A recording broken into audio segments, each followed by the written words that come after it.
possible for you and me. So blessed be to Linda. Last week I talked about the divine spark, and that each of us moves through different phases in our spiritual development. And when the time is right, we each shed what no longer serves us, so we can grow into what life is calling us to be. And this process I mentioned is not a one-time effort. It's a lived rhythm. An embodied experience, not an escape from life's storms, but a home within the storm. So my talk today is the holy light. And I remembered Linda had a song. I was like, oh, perfect. In the Centers for Spiritual Living, of which we are a part of, a larger organization, they have what's called a global evolutionary vision. And it says, we envision a world in which we live and grow as one global family that respects and honors the interconnectedness of all life. A world where this kinship with all life prospers, connects through the guidance of spiritual wisdom and experience. In my ministerial studies a few years ago, we had a class called Diversity, Inclusion, and Oneness. And we were reminded that we each have a unique contribution to give to the world, that we each have a special spark waiting and wanting to shine forward. Imagine a stained glass window. That's what we should put in here. And each piece of glass is needed to make it beautiful. The same way each person in our community is needed to make it beautiful. Each of you is important. And when the light shines through a stained glass window, it illuminates everything with its beautiful array of color and light. I know we've all been to some great cathedrals and remember those amazing stained glass windows. Our founder, Ernest Holmes, said, behind all is a unity. Through all is a diversity. Saturating all is a divinity.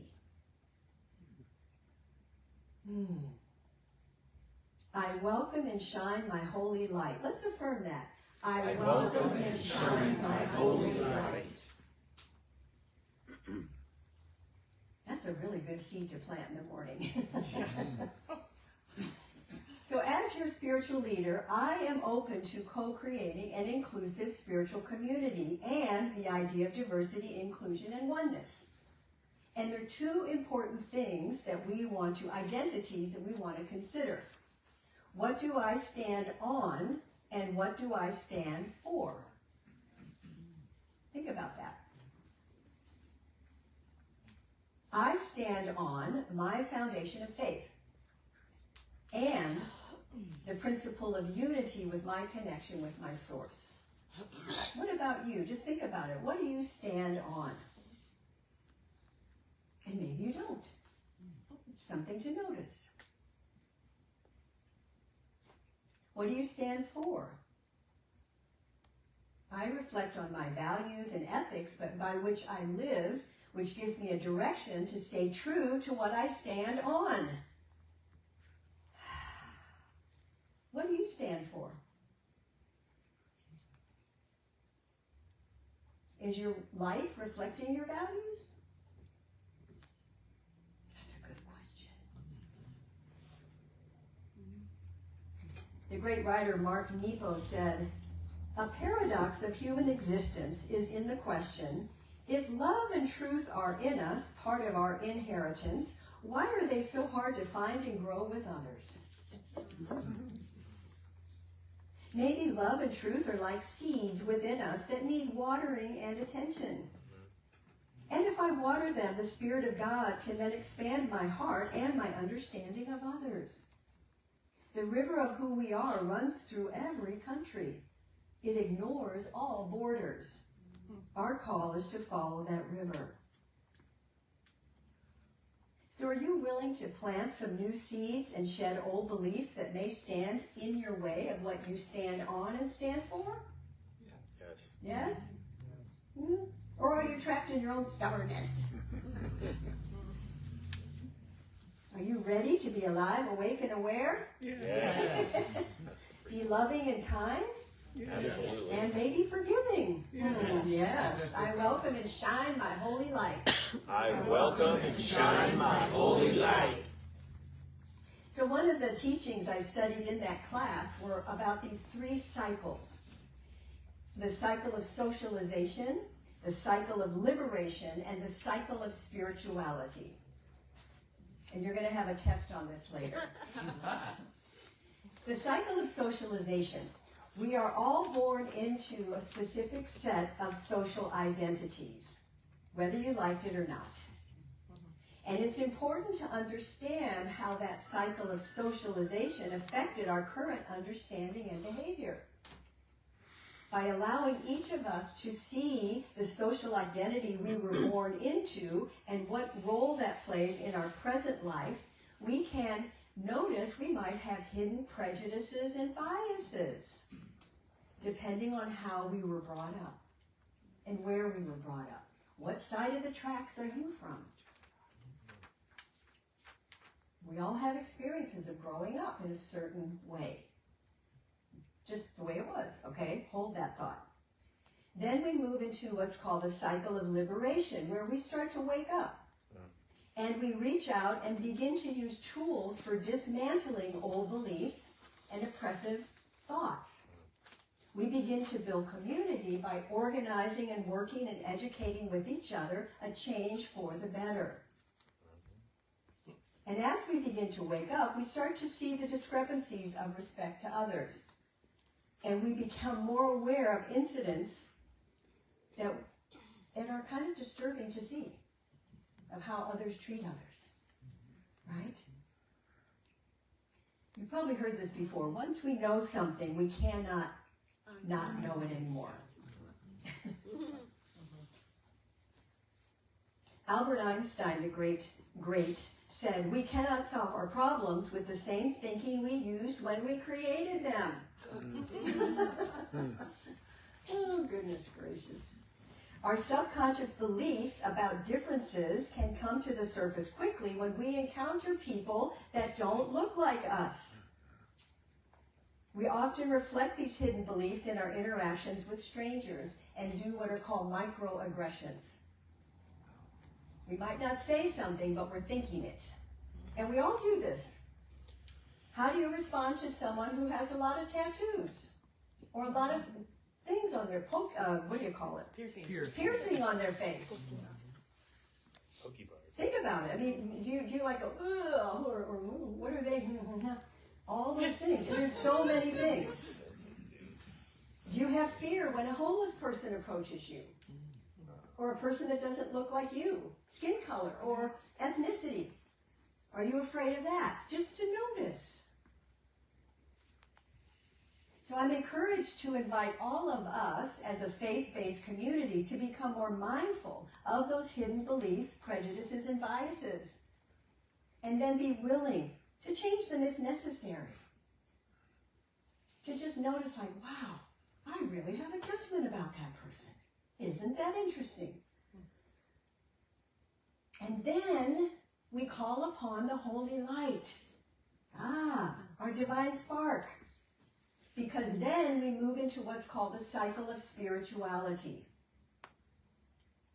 This cycle moves us from separation, or a sense of separation, to one of connection and remembrance of our higher power.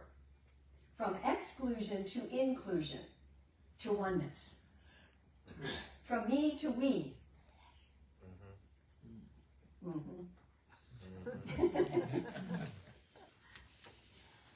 So one of my teachers, dear teachers, Reverend Patty Weber, has a book, 365 Days of something, spiritual practices or thoughts. And she said this: "You've heard of adversity builds character. I think adversity actually reveals character. Yes, 100%. Things happen in this world all around us. It is how we respond to the cosmic drama that really reveals who we are. The deeper our connection with the divine within, the more we attune to our peaceful center. The more attuned to our peaceful center, the more we can respond to people's situations and things with love and understanding. The more we come from love, we see that behind other people's angry behavior is just their pain. The more we see behind the pain, we find we are compelled to forgive. The more we forgive, the more aware we are that everybody's doing their best. And through all of that, our character is elevated to a higher level of consciousness. But where does it start? That connection, the divine spark.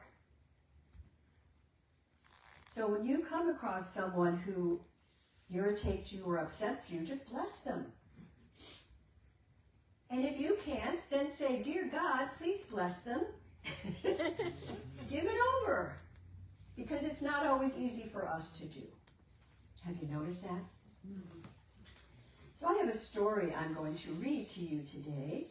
This is story time. Let's go.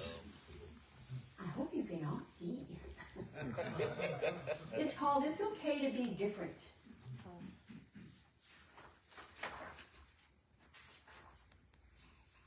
It's okay to be missing a tooth, or 2 or 3. It's okay to need some help. It's okay to have a different nose. It's okay to be a different color. It's okay to have no hair. It's okay to have big ears. It's okay to have wheels.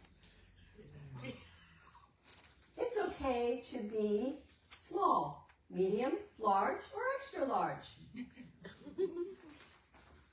It's okay to wear glasses. It's okay to talk about your feelings.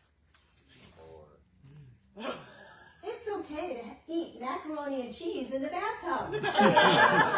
Let's go. Where else do you I eat? give you permission. It's okay to say no to bad things. It's okay to come from a different place. It's okay to be embarrassed. It's okay to come in last.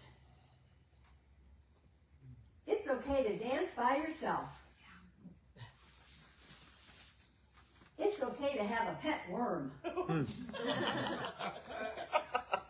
It's okay to be proud of yourself. It's okay to have different moms. It's okay to have different dads. It's okay to be adopted. It's okay to have an invisible friend. It's okay to do something nice for someone. It's okay to lose your mittens. It's okay to get mad. It's okay to do something nice for yourself. It's okay to help a squirrel collect nuts. And it's okay to have different kinds of friends. It's okay to make a wish. It's okay to be different. You are special and important just because of being who you are. The end.